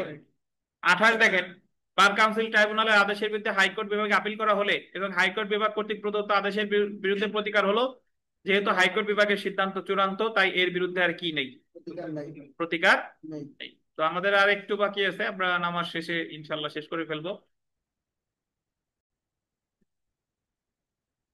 তো আমরা বিরতির পর পড়া শুরু করি। বাংলাদেশ বার কাউন্সিল সদস্যদের যে নির্বাচন, গতকাল আমরা পড়ছিলাম যে 31শে মে অথবা তার আগে করতে হবে। তো এখানে দেখেন, বার কাউন্সিল নির্বাচন, যে বছর বার কাউন্সিলের মেয়াদ শেষ হয় সেই বছরের মে মাসের 31 তারিখে বা তার আগে বার কাউন্সিলের নির্বাচন হবে। তাহলে বার কাউন্সিল নির্বাচন হবে 31শে মে অথবা তার আগে। তো এর মধ্যে নির্বাচনী তফসিল প্রকাশ। তো এখানে একটা কথা দেখেন, নির্বাচন যে হবে এটা 8 অনুচ্ছেদে বলছে 31শে মে অথবা তার আগে, কিন্তু তফসিল টফসিল যে বিষয়গুলো আছে এইগুলা কিন্তু 8 অনুচ্ছেদে নাই। এইগুলা আছে কত কোথায়? বিধিতে। গতকাল আমি বলেছিলাম যে আপনার যে ওয়ার্ডারে যা আছে এটার বিস্তারিত ব্যাখ্যা করার জন্য পাশ করা হয়েছে কি বিধি বা রুল। তো দেখেন, বার কাউন্সিল নির্বাচনের গোল দিবেন সর্বনিম্ন 45 দিন পূর্বে বার কাউন্সিলের চেয়ারম্যান, গোল দিবেন চেয়ারম্যান নির্বাচনের তফসিল প্রকাশ করবে। তাহলে এখানে দুইটা প্রশ্ন, যে বার কাউন্সিলের নির্বাচনের তফসিল প্রকাশ করবে কতদিন পূর্বে? 45, অ্যাটলিস্ট 45 ডেজ। কে প্রকাশ করবে? চেয়ারম্যান। চেয়ারম্যান মানে কি? Attorney general. নির্বাচনী প্রস্তাব জমা এবং যাচাই বাছাইয়ের মধ্যে 7 দিনের একটি বিরতি থাকবে। অর্থাৎ আজকে যদি নমিনেশন পেপার সাবমিট করার শেষ দিন হয়, তাহলে যাচাই বাছাই করার সিদ্ধান্ত দিবে 7 দিন পরে। মানে কে কে নির্বাচনে থাকবে বা কে কে প্রত্যাহার করবে, যাচাই বাছাই এই এই সিদ্ধান্তটা নিবে কয়দিন পর? 7 দিন পরে। তাহলে প্রস্তাব জমা এবং যাচাই বাছাইয়ের মধ্যে কয়দিন বিরতি? 7 দিন। এবং যাচাই বাছাই এবং নির্বাচনী তারিখের মধ্যে 14 দিনের একটি বিরতি থাকবে। যখন যাচাই বাছাই হয়ে গেল সেই দিন থেকে নির্বাচন হবে কয়দিন পর? 14 দিন পর, অ্যাটলিস্ট 14 ডেজ। বুঝছেন? তাহলে খুব সহজ বিষয়টা, একটা হলো যে তফসিল প্রকাশ করবে 45 দিন পূর্বে, তারপরে মনোনয়নপত্র জমা দেওয়া এবং যাচাই বাছাইয়ের মধ্যে ব্যবধান থাকবে 7 দিনের, আর যাচাই বাছাই আর নির্বাচনের মধ্যে ব্যবধান থাকবে কয়দিন? 14 দিন। এই তো। এরপরে দেখেন, বার কাউন্সিল নির্বাচনের জন্য সমস্ত আঞ্চলিক বার অ্যাসোসিয়েশনকে 7টি অঞ্চলে বিভক্ত করবে। আমি গতদিনই আমরা পড়েছিলাম যে আঞ্চলিক বার অ্যাসোসিয়েশনে ভাগ করবে কয় ভাগে? 7 ভাগে। কে ভাগ করবে মনে আছে? সরকার। সরকার। সাধারণ আসনের জন্য প্রত্যেক ভোটারের 7টি ভোট থাকবে, আর দলগত আসনের ক্ষেত্রে একজন ভোটারের একটি ভোট দিতে পারবে। তাহলে সাধারণ আসনের ক্ষেত্রে 7টি আর দলগত ভোটারের ক্ষেত্রে একটি। তাহলে মোট একজন ভোটার একসাথে ভোট দিতে পারবে কয়টা? 8টা। বুঝতে পারছেন? তাহলে আমি মনে রাখবো সাধারণ আসনের জন্য কয়টা? 7টা। আর দলগত আসনের ক্ষেত্রে একটা। এটা মনে রাখলেই হবে। মনোনয়ন ফিতে আসেন। মনোনয়ন ফিতে এগুলো আসবে না, তারপরে দেখি। বার কাউন্সিলের নির্বাচনে অংশগ্রহণের জন্য 1,000 টাকার মনোনয়ন ফি এবং 3 জন ভোটার দ্বারা প্রস্তাবিত ফর্ম জমা দিতে হয়। এই মনোনয়ন ফি করা দরকার 1 লাখ। যারা উকিল সাহেবরা নির্বাচন করবে, নির্বাচন তাদের 1,000 না। তাহলে বার কাউন্সিল নির্বাচনের জন্য মনোনয়ন ফি কত? 1,000। আর ভোটার কয়জন? 3 জন। আমাদের লোকাল বারে তাই 10,000 না 20,000 দিতে হয়, আর এই জায়গায় মাত্র 1,000। আচ্ছা, নির্বাচনের বৈধতা সংক্রান্ত অভিযোগ দায়ের। তাহলে আমার মনে রাখতে হবে যে মনোনয়ন ফি হলো 1,000, আর প্রস্তাব করবে কয়জন? 3 জন। নির্বাচনের বৈধতা সংক্রান্ত অভিযোগ দায়ের। নির্বাচনে কোনো প্রার্থী 5 জন ভোট, নির্বাচনে কোনো প্রার্থী বা গোল দিবেন 5 জন ভোটার, প্রার্থী অথবা 5 জন ভোটার 1,000 টাকা জমা দিয়ে নির্বাচনের বৈধতা সংক্রান্ত নির্বাচনী পিটিশন ইলেকশন ট্রাইব্যুনালে দায়ের করতে পারে। তো যদি নির্বাচন রিলেটেড কোনো কথা টথা থাকে, যদি আপত্তি টাপত্তি জানাই, কোনো প্রার্থী দিতে পারবে। আর প্রার্থী ছাড়া যদি কোনো ব্যক্তির কথা হয়, তাহলে কয়জন? 5 জন। বুঝছেন? এখন আমরা চলে আসি ইলেকশন ট্রাইব্যুনাল। গতকাল একটা কথা বলছিলাম, ট্রাই মানে কি? 3 না? তাহলে ট্রাইব্যুনাল, এমডি ট্রাইব্যুনাল হোক আর ইলেকশন ট্রাইব্যুনাল হোক, হইলেই কয়জন? 3 জন। তো তাহলে ইলেকশন ট্রাইব্যুনাল বিধি বলছে 22, কোনো বিধি মনে রাখার প্রয়োজন নেই। ইলেকশন ট্রাইব্যুনালের সদস্য 3 জন, চেয়ারম্যান এবং বার কাউন্সিল কর্তৃক মনোনীত 2 জন সদস্য থাকবে। তাহলে ইলেকশন ট্রাইব্যুনালের একজন সদস্য হলো চেয়ারম্যান। চেয়ারম্যান কি? Attorney general. আর বার কাউন্সিল কর্তৃক মনোনীত আর 2 জন, এই 3 জন মিলান হবে ইলেকশন ট্রাইব্যুনাল। বার কাউন্সিল নির্বাচনের জন্য গঠিত ইলেকশন ট্রাইব্যুনালের চেয়ারম্যান হবে বার কাউন্সিলের চেয়ারম্যান, অর্থাৎ অ্যাটর্নি জেনারেল। তাহলে যদি পরীক্ষায় প্রশ্ন আসে যে ইলেকশন ট্রাইব্যুনালের সদস্য চেয়ারম্যান কে? Attorney general. এখানে দুইটা বিষয়। সাধারণ যে ট্রাইব্যুনাল, ওই ট্রাইব্যুনালে হলো এমনিতে থাকে হলো 2 জন আর একজন অ্যাডভোকেট। তাহলে ওই ওই ট্রাইব্যুনালে কিন্তু অ্যাটর্নি জেনারেল নাই। বুঝেন কিনা? কিন্তু এই জায়গার ট্রাইব্যুনালে, ইলেকশন ট্রাইব্যুনালে অ্যাটর্নি জেনারেল আছে, এবং ইলেকশন ট্রাইব্যুনালে অ্যাটর্নি জেনারেল হলেন কি? চেয়ারম্যান। তাহলে ওই যে যারা বিচার করে ওই ট্রাইব্যুনালে অ্যাটর্নি জেনারেল নাই, কিন্তু এখানে ইলেকশন ট্রাইব্যুনালে অ্যাটর্নি জেনারেল আছে। এখন চলে আসি আমরা প্রথম সভা। বার কাউন্সিলের মেয়াদ শুরুর তারিখ হতে 1 মাসের মধ্যে প্রথম সভা আয়োজন করতে হবে। এটা গুরুত্বপূর্ণ, পরীক্ষায় প্রশ্ন আসবে যে বার কাউন্সিলের প্রথম সভা আয়োজন করবে কয় মাসের মধ্যে? 1 মাস। বার কাউন্সিলের সম্পাদক প্রথম সভা আহ্বান করবেন। সম্পাদকের নিচে লেখেন সচিব। বার কাউন্সিলের সম্পাদক প্রথম সভা আহ্বান করবেন। তাহলে বার কাউন্সিলের যিনি প্রথম সভা, এটা আহ্বান করবেন কে? সচিব। এই ফেরদৌস সাহেব, সচিব আরে কে নির্বাচন করে? কে নির্ধারণ করে দেয় সচিব কে হবে? এটা কে নির্ধারণ করে? কয় ভোট লাগবে? সচিব নির্বাচন কি প্রকাশ্য ব্যালট না গোপন ব্যালট?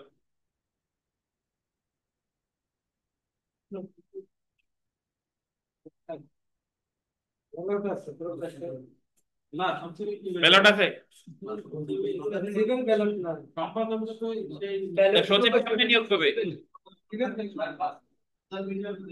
সরকার নিয়োগ করবে। সরকার জেলা ও অতিরিক্ত জেলা জজ পদমর্যাদার একজনকে নিয়োগ করবে সচিব। ওই জায়গায় তো ব্যালটের কারবার নাই। তো প্রকাশ্য গোপন সেটা তো পরের ব্যাপার। দেখেন, আচ্ছা, তাহলে প্রথম বার কাউন্সিলের প্রথম সভা আহ্বান করবে সচিব বা সাধারণ সম্পাদক বা সম্পাদক। আর সাধারণ সভা বার কাউন্সিলের সভাপতি ডাকবেন। দেখেন, সাধারণ সভা ডাকবেন হলো চেয়ারম্যান বা সভাপতি। তাহলে প্রথম সভা সচিব আর সাধারণ সভা চেয়ারম্যান। কোরামে আসেন। কোরাম, কোরাম মানে হলো, আপনারা এই শব্দটা জেনে বুঝে না বুঝে অনেক ব্যবহার করেন, বাট কোরাম অ্যাকচুয়ালি অর্থ হলো যে কোনো সভা সমাবেশ বা মিটিং অনুষ্ঠিত হওয়ার জন্য সর্বনিম্ন যে সদস্যের উপস্থিতি প্রয়োজন। যদি আমি আপনাদের বলি যে 10 জনের নিচে আসলে আমি পড়াবো না, প্রতিদিন অ্যাটলিস্ট 10 জন আমার সামনে থাকা লাগবে, তাহলে কোরাম 10 জনই। বুঝছেন? বাংলাদেশ যে জাতীয় সংসদের কোরাম 60 জনে, মানে 350 জন তো সদস্য। 300 জন হলো সরাসরি নির্বাচন আর 50 জন হলো মহিলা। তো এনাদের মধ্যে ওই স্পিকার মহোদয় অধিবেশন পরিচালনা করবেন না যদি উপস্থিত থাকে 60 জনের কম। তাহলে কোরাম মানে কি? সর্বনিম্ন যে সদস্যদের উপস্থিত থাকলে কোন সমাবেশ, কোন সভা সমাবেশ অনুষ্ঠিত হয় আর কি। তাহলে বার কাউন্সিল সবার জন্য 5 জনের কোরাম হবে, এবং কমিটির সবার জন্য 1/3 বা 1/3 থাকতে হবে। দেখেন, মানে বার কাউন্সিলের সবার জন্য, বার কাউন্সিলের সভা, বার কাউন্সিলের সদস্য কয়জন? 15 জন। তাহলে মিটিং করতে হলে অ্যাটলিস্ট কয়জন লাগবে? 5 জন। আর যে কোনো কমিটি, কমিটি তো বিভিন্ন আছে, 5 জনের আছে, 9 জনের আছে, আর 2-3 জনেরও থাকতে পারে। তাহলে সেই ক্ষেত্রে লাগবে কত? 3 ভাগের 1 ভাগ। তাহলে কমিটির ক্ষেত্রে 3 ভাগের 1 ভাগ, আর বার কাউন্সিলের ক্ষেত্রে কিন্তু 3 ভাগের 1 ভাগ না, বার কাউন্সিলের ক্ষেত্রে কত? জি। আচ্ছা, এখন দেখেন, আহ বিগত বছরের প্রশ্ন, বার কাউন্সিলের নির্বাচনের কমপক্ষে 1.5 দিন পূর্বে নির্বাচনের সূচি প্রকাশ করবে। কতদিন? আচ্ছা, 4 নাম্বার দেখেন, চেয়ারম্যান কর্তৃক বার কাউন্সিল নির্বাচনী তফসিল প্রকাশ করতে হবে অনুষ্ঠিত নির্বাচনের কমপক্ষে কতদিন পূর্বে? 45 দিন পূর্বে। তারপরে দেখেন, বার কাউন্সিলের মেয়াদ শুরুর তারিখ হতে হিসাব করে প্রথম সভা অনুষ্ঠিত হবে কত মাসের মধ্যে? 1 মাসের মধ্যে। তো সেলফ প্র্যাকটিসের মোটামুটি যা আছে এগুলো পড়বেন। 4 নাম্বার প্রশ্নটা যদি দেখেন, যে সাধারণ আসনের জন্য প্রত্যেক ভোটারে কয়টি ভোট থাকবে? 7টি। আর দলগত আসনের জন্য 1টি। তো আপনি মনে রাখবেন, সাধারণ আসন 7টি আর দলগত আসন 1টি। তাহলে একজন ভোটারের মোট ভোট থাকবে কয়টা? 8টি। আর 8, 9 এগুলা 9 নাম্বারটা গুরুত্বপূর্ণ, বেশ সবই গুরুত্বপূর্ণ। যা পড়ছি ওইটা পড়লে এগুলো সব পারবেন। বার কাউন্সিলের প্রথম সভা আহ্বান করেন কে? সচিব। বার কাউন্সিলের সাধারণ সভা ডাকবেন কে? সভাপতি। তারপরে 11 নাম্বারটা দেখেন, বার কাউন্সিলের সবার জন্য কতজনের ফোরাম হবে? ফোরামের জায়গায় কোরাম করে দেন। কজন? 5 জন। আর 13 নাম্বারটা যদি দেখেন, সর্বনিম্ন কতজন সদস্য নিয়ে বার কাউন্সিলের কোনো মিটিং এর, কোনো কমিটির মিটিং বা সবার জন্য কোরাম হবে? কতজন?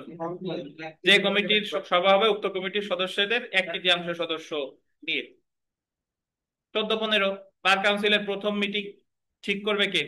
সচিব। আর সাধারণ মিটিং বা সভাকে? চেয়ারম্যান।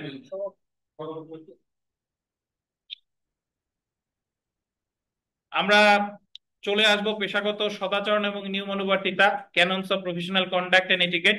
আমি একটু আপনাদের মনে করিয়ে দিতে চাই যে গতকাল আমরা পড়ছিলাম যে canons of professional conduct and etiquette সংক্রান্ত 4টা অধ্যায় আছে।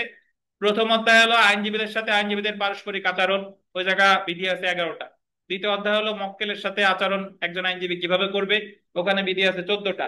তৃতীয় অধ্যায় হলো আদালতের প্রতি দায়িত্ব ও কর্তব্য, ওখানে বিধি আছে 9টা। আর চতুর্থ অধ্যায় হলো জনসাধারণের প্রতি মানে আইনজীবীর আচরণ কেমন হবে, ওখানে বিধি আছে কয়টা? 8টা। এই 42টা বিধি হচ্ছে, যদি কোনোটা লঙ্ঘন হয় তাহলে ওই আইনজীবীর বিরুদ্ধে ট্রাইব্যুনালে নালিশ করা যাবে। আর ট্রাইব্যুনাল বিচার শেষে তারে তিরস্কার বা ভর্ৎসনা করতে পারে, অথবা তারে সাময়িক বহিষ্কার করতে পারে, বা স্থায়ীভাবে অপসারণ করতে পারে। তো এই 42টা বিধি আমাদের, আপনার জীবন যৌবন সব বিসর্জন দেওয়ার দরকার নাই, খালি খালি 42টা অনেকে মুখস্থ করেন। আমরা 42টার এত ফোকাস করবো না। আমি আপনাদের একটা পেজ অলরেডি অফলাইনে যারা আছেন সবাইরে দিয়েছি, আর অনলাইনে যারা আছেন আমি এই মুহূর্তে গ্রুপে পিডিএফটা দিয়ে দিচ্ছি। আমরা এই 42টা বিধি আলাদা একটা পেজ আছে, ওখান থেকে পড়ে ফেলবো ইনশাল্লাহ।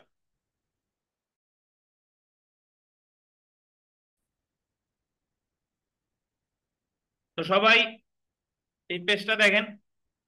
আহ এখানে আমরা যে যা পড়তে যাবো দেখবেন যে সব উকিল সাহেবরা মানে, অক্ষরে অক্ষরে মানে এরা।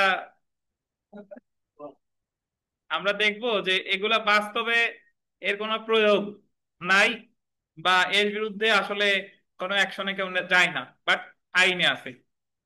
যেরকম প্রথম যেটা আছে আইনজীবীদের পারস্পরিক আচরণ। প্রথমে হচ্ছে যে পেশার মর্যাদা সমুন্নত রাখা। আইনজীবীরা এমন কোনো কাজ করবেন না যে কারণে তার পেশার মর্যাদা ক্ষুণ্ণ হতে পারে। তাহলে একজন আইনজীবী সর্বদাই তার যে পেশার মর্যাদা এটা কি রাখবে? সমন্বিত রাখবে পরস্পর পরস্পরের প্রতি। আমি আবারও বলি, এগুলো আপনারা মুখস্থ করতে এই মুহূর্তে যাবেন না। আমি জাস্ট মনে রাখার চেষ্টা করব যে কোনটা কোন অধ্যায়ে আছে। পেশাগত নিযুক্তির জন্য বিজ্ঞাপন না দেওয়া, এখানে বলছে যে একজন আইনজীবী তার পেশাগত নিযুক্তির জন্য কোনো বিজ্ঞাপন দিতে পারবে না।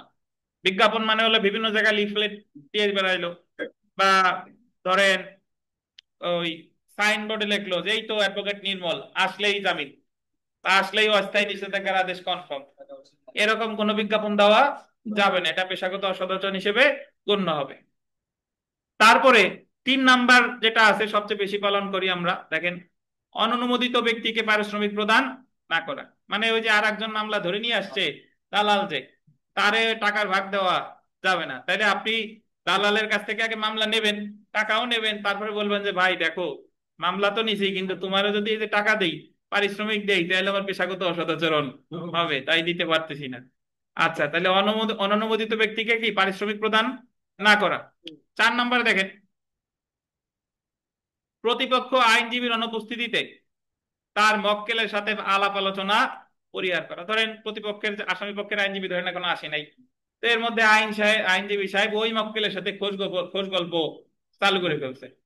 অনেক উকিল সাহেব আছে, মহিলা মক্কেল দেখলেই দেখা গেল যে, আপনাদের এই জায়গায় আমি লক্ষণ দেখি, নাম বলবো না, মহিলা দেখলেই এই জায়গায় যারা মহিলা পড়তে আসে তার সাথে তো কথা বলা লাগবেই, যে কোনো কায়দায় হোক। তা এরকম কোনো কথা টথা বলা যাবে না। আচ্ছা, অনলাইনে দেখলে বুঝে নিয়েন, অপর পক্ষের অনুপস্থিতিতে আদালতে মামলা উপস্থাপন না করা। অনেক ক্ষেত্রে এরকম হতে পারে যে একজন অ্যাডভোকেট উনি অনেক কোর্টে ব্যস্ত আছে, তো একজন মামলা তুলছে, তখন আর একজন আইনজীবীর উচিত যে একটু অপেক্ষা করা, যে উনি আসলে আসুক, তারপরেই আমরা শুনানি করি, এই এই সুযোগটা দিতে হবে। আর একটা বিষয় দেখেন, অতিরিক্ত আইনজীবী নিয়োগে বাধা প্রদান না করা। উকিল সাহেবরা সবচেয়ে বেশি যেটা রাগ হয়, একজনের তো রাখতে এসে বলতেছে যে অমুক সাহেবরে কি রাখবো নাকি, তাহলে দেখা যাচ্ছে যে মোটামুটি ওনারা একটু অসন্তুষ্ট হয়। কিন্তু মক্কেল যদি রাখতে চায় অবশ্যই তারা রাখতে দিতে হবে। ব্যক্তিগত বিবাদ পরিহার করা, একজনের সাথে আর একজনের বাইরে যতই বিবাদ থাক না কেন, ওই বিবাদ কোর্টে টাইনে আনা যাবে না। নীতিমালা অনুযায়ী ফিস বন্টন করা, জুনিয়র সিনিয়র একসাথে মামলা পরিচালনা করতেছে, টাকা দিয়ে দিছে, সিনিয়র সব রাখিয়ে দিছে, জুনিয়র রে দেয় নাই, হবে না। 3 নাম্বার দেখেন, ওই যে জুনিয়রে দেয় নাই তার যাই অভিযোগ জানাইতে হবে যে আমরা টাকা দেয় নাই। অ্যাটর্নি জেনারেল এবং সিনিয়র আইনজীবী অন্যান্য আইনজীবী থেকে অগ্রাধিকার পাবে, এই যে রাইট অফ প্রি অডিয়েন্স, মানে সবার আগে কথা বলার অধিকার অ্যাটর্নি জেনারেলের, তারপরে হচ্ছে সিনিয়রের ভিত্তিতে যারা আছে তারা। তারপরে দেখেন, প্রবীণ এবং নবীন আইনজীবীদের সুসম্পর্ক বজায় রাখা, মানে যারা সিনিয়র আইনজীবী তারা জুনিয়রদের স্নেহ করবেন, আর যারা জুনিয়র আইনজীবী তারা সিনিয়রদের কি সম্মান করবে। তারপর দেখেন, জ্যেষ্ঠ আইনজীবী কর্তৃক মামলা পরিচালনা করা। জ্যেষ্ঠ আইনজীবী মানে হলো একটা মামলা পরিচালনা করবে যিনি সিনিয়র, সে তারপরে হচ্ছে অন্যরা বক্তব্য প্রদান করা শুরু করবে। এই হলো আপনার 11টা। এবার আসি আমরা মক্কেলের প্রতি আচরণ। মক্কেলের প্রতি আচরণ, প্রথমটা দেখেন, মামলার বিষয়বস্তুতে আসক্ত না হওয়া। মামলার বিষয়বস্তু জমি জমা হতে পারে, স্বয়ং মক্কেল হইতে পারে, তা কোনো বিষয়বস্তুতে আসক্ত হওয়া যাবে না। ওই যে আহ হিন্দু বিধবার সম্পত্তি নিয়ে গেছিল মক্কেল, সুনির্দিষ্ট প্রতিকার আইনের 35 ধারার উদাহরণ মনে আছে কিনা। তো এরকম তার মক্কেলের জমি উকিল সাহেব নিজে নিবেন না, এটা পেশাগত অসদাচরণ। তারপরে দেখেন,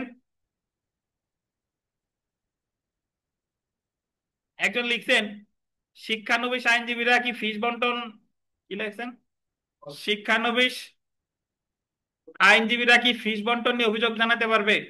আচ্ছা, আমাদের তানভীর আলম খান লিখছে, এই যেহেতু ওই অধ্যায়টা হলো আইনজীবীদের সাথে আইনজীবী, তার মানে আপনার অভিযোগ জানাইতে হলে অবশ্যই আপনাকে কি হইতে হবে, আইনজীবী হইতে হবে, সো আপনি পারবেন না, এ হলো সাফ কথা। দেখেন, পূর্ববর্তী মক্কেলের বিপক্ষে মামলা পরিচালনা না করা। এখন এটার একটু ব্যাখ্যা প্রদান করা জরুরি। পূর্ববর্তী মক্কেল মানে হলো, আমি মানে নির্মলের এক মক্কেল ধরেন, নির্মলে অ্যাডভোকেট রাখছিল, রাখার পরে নির্মলের সাথে বনিবনা হয় নাই, ফি নিয়ে বা যে কোনো এক কারণে তাদের মধ্যে একটা ঝামেলা হয়েছে, হওয়ার পরে নির্মল বললো যে আমি আর আপনার, মানে নির্মলে বলতেছে যে আপনারে আমি আর অ্যাডভোকেট, আমি এনওসি দিয়ে অন্য জায়গা নিয়ে যাবো। তাহলে অন্য জায়গায় নিয়ে গেছে ধরেন আমাদের প্রভাসের কাছে। এখন নির্মল রাগ হয়েছে যে কি অমুকের কাছে নিয়ে গেলি, তাই এই মামলাই তোর বিরুদ্ধে আমি আসামি পক্ষে বা বাদী পক্ষে আমি থাকবো। এই একই মামলায় হওয়া যাবে না, বাট ভিন্ন মামলা হইলে আবার পূর্ববর্তী মক্কেলের বিরুদ্ধে করা যাবে। ব্যাখ্যা বুঝছেন? যেহেতু একই মামলায় করা যাবে না, মানে যে মামলায় আমি তার পক্ষে অ্যাডভোকেসি করছি সেম মামলায় তার বিপক্ষে আমি অ্যাডভোকেসি করতে পারবো না। প্রতিপক্ষের সাথে কোনো সম্পর্ক থাকলে সেই স্বার্থ প্রকাশ করা, মানে আপনার কাছে এক লোক আসছে, আইসে বলতেছে উকিল সাহেব আপনি আমার পক্ষে অ্যাডভোকেসি করেন। আপনি বললেন যে আমি ঠিক আছে আমি করবো, বাট যার বিরুদ্ধে আমি অ্যাডভোকেসি করবো কিন্তু আমার আত্মীয় হয় বা ওর সাথে কিন্তু আমার এই শর্ত আছে, এটা আমার কোনো সমস্যা নাই, কিন্তু আমি আপনার আগে বলে নিলাম। বুঝতে পারছেন? উভয় পক্ষে মামলা পরিচালনা না করা, বাদী এবং বিবাদী দুই পক্ষে একসাথে টাকা খাওয়া যাবে না। 5 নাম্বার দেখেন, মামলার বিষয়বস্তু গ্রহণ বা ক্রয় না করা। ওই যে এক আর পাশে একই, ওই যে বিষয়বস্তু ক্রয় বা গ্রহণ না করা। অনেক সময় মক্কেলের সম্পত্তি নিলামে উঠছে, ডিক্রিজারি মামলায় দায়ীকের সম্পত্তি কি নিলামে উঠছে, তাহলে এক্ষেত্রে যিনি অ্যাডভোকেট তিনি তো ওই মক্কেলের সম্পত্তি ক্রয় করতে পারবে না। জি, পারবে না বলে দিছে, সমস্যা। 6 নাম্বার দেখেন, নিজের সম্পত্তির সাথে মক্কেলের সম্পত্তি মিশ্রণ না করা। কোন প্রেক্ষাপটে নিজের সম্পত্তির সাথে মক্কেলের সম্পত্তি মিশ্রণ করা যাবে না। নিয়োগবিহীন পরামর্শ প্রদান না করা, এটা আন্ডারলাইন করে একটু ব্যাখ্যা দেওয়ার প্রয়োজন আছে। নিয়োগবিহীন পরামর্শ মানে হলো যে অনেক সময় এরকম হয়, বিষয়টা এরকম যে কোর্টে দুই পক্ষের শুনানি হচ্ছে। এখন এক পক্ষের উকিল ধরেন শাকিল, এক পক্ষের উকিল হচ্ছে নির্মল। এখন কথা ওনরা দুইজনই বলবে, হঠাৎ করে পিছনে তার একজনে নির্মলের পক্ষে অ্যাডভোকেসি করা শুরু করছে, কিন্তু নির্মল তো ওই মানে ওই লোক তো নির্মলের পক্ষের অ্যাডভোকেট না। এরকম কোন নিয়োগবিহীন পরামর্শ প্রদান করা যাবে না।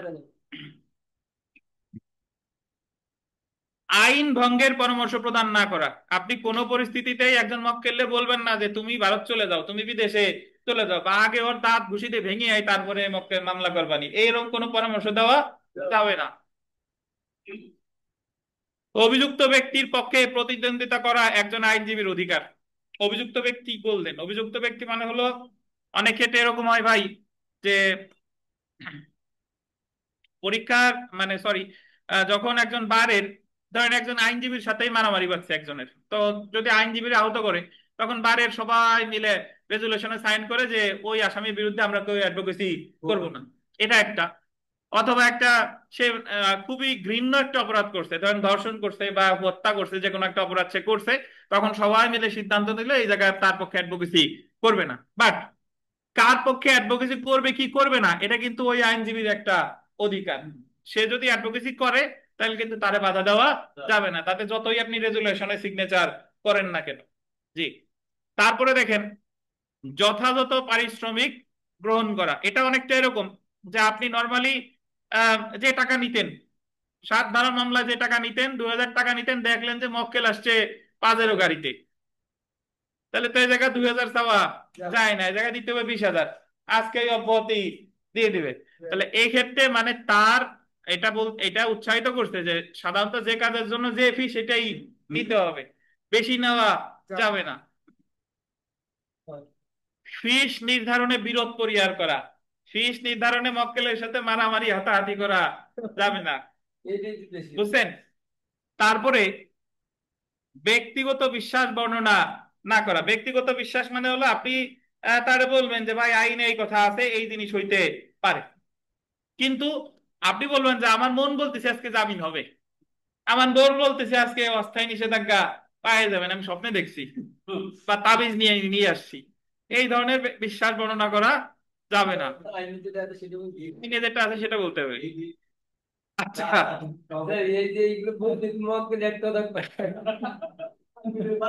আচ্ছা, 13 দেখেন, আইনজীবী মক্কেলের পক্ষে সাক্ষী হলে মামলার দায়িত্ব অন্য আইনজীবীকে অর্পণ করা। ওই যে আমরা সাক্ষ্য আইনের 126 128-এ চলে আসি যে আইনজীবীর সাথে যে যোগাযোগ আছে এটা আইনজীবী প্রকাশ করবে না 126, বাট আইনজীবীর যদি মক্কেল অনুমতি দেয় যে আপনি প্রকাশ করেন তাহলে প্রকাশ করতে পারবে। এখন আইনজীবী যদি প্রকাশ করে তাহলে ওই আইনজীবী ওই মক্কেলের অ্যাডভোকেসি আর করবে না, এর দায়িত্ব আর একজনকে দিতে হবে।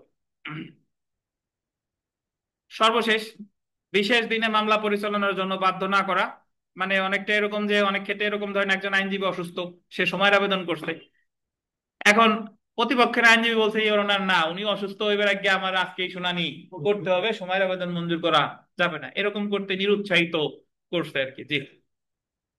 আমরা চলে আসি আদালতের প্রতি দায়িত্ববোধ। আমি আবারও বলি, এই 4টা অধ্যায়ের মধ্যে 2টা হচ্ছে, একটা হচ্ছে কর্তব্য দায়িত্ব, আর 3টা হচ্ছে কি, আচরণ।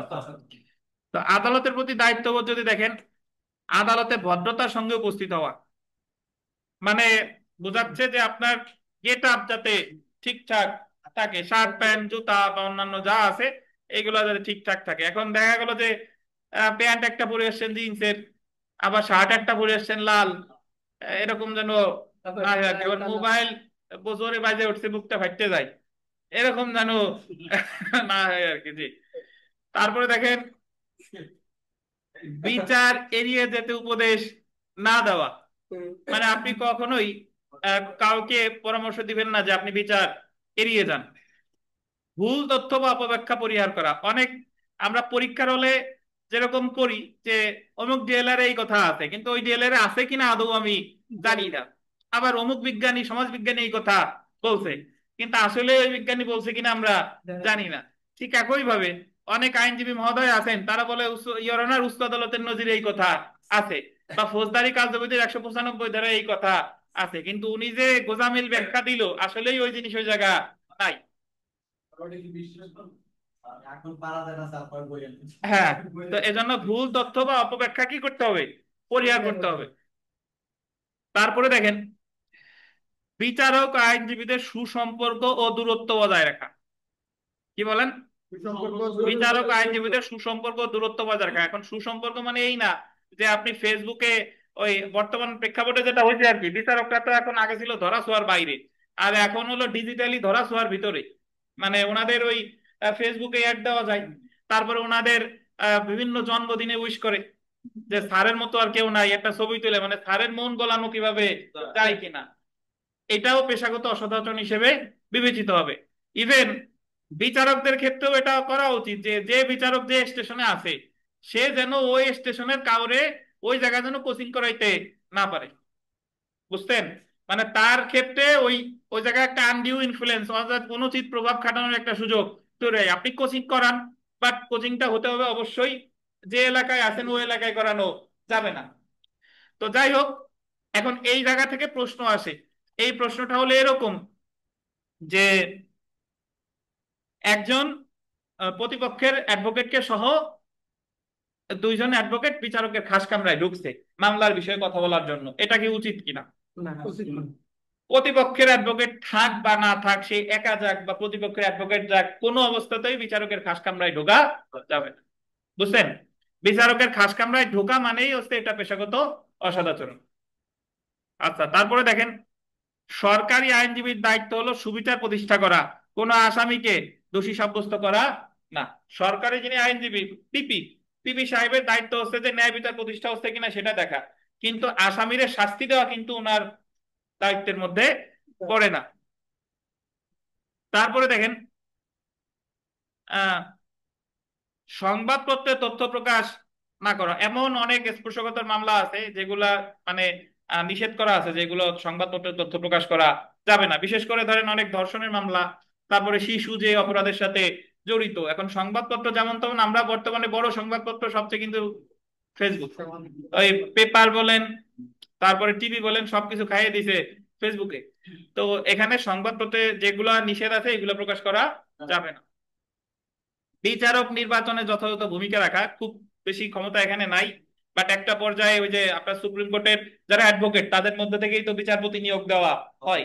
তাহলে সেই ক্ষেত্রে যদি কোনো আইনজীবীর তথ্য নেয়, যে নির্মলা এসে জিজ্ঞেস করলো জম্মু অ্যাডভোকেট সাহেব কেমন, তাহলে উনি আসলেই কেমন এটাই প্রকাশ করা উচিত। ওনার সাথে সম্পর্ক ভালো বলে বললাম ভালো, আর খারাপ বলে বললাম খারাপ, এরকম যেন না হয়।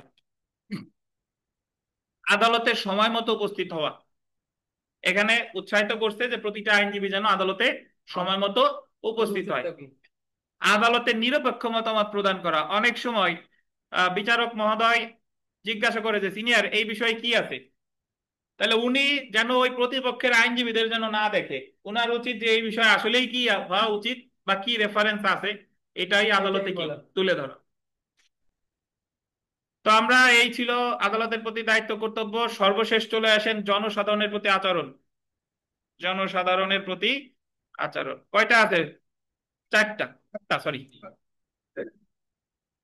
প্রথম যেটা দেখেন, হয়রানি বা ক্ষতির উদ্দেশ্যে নিযুক্ত হবে না।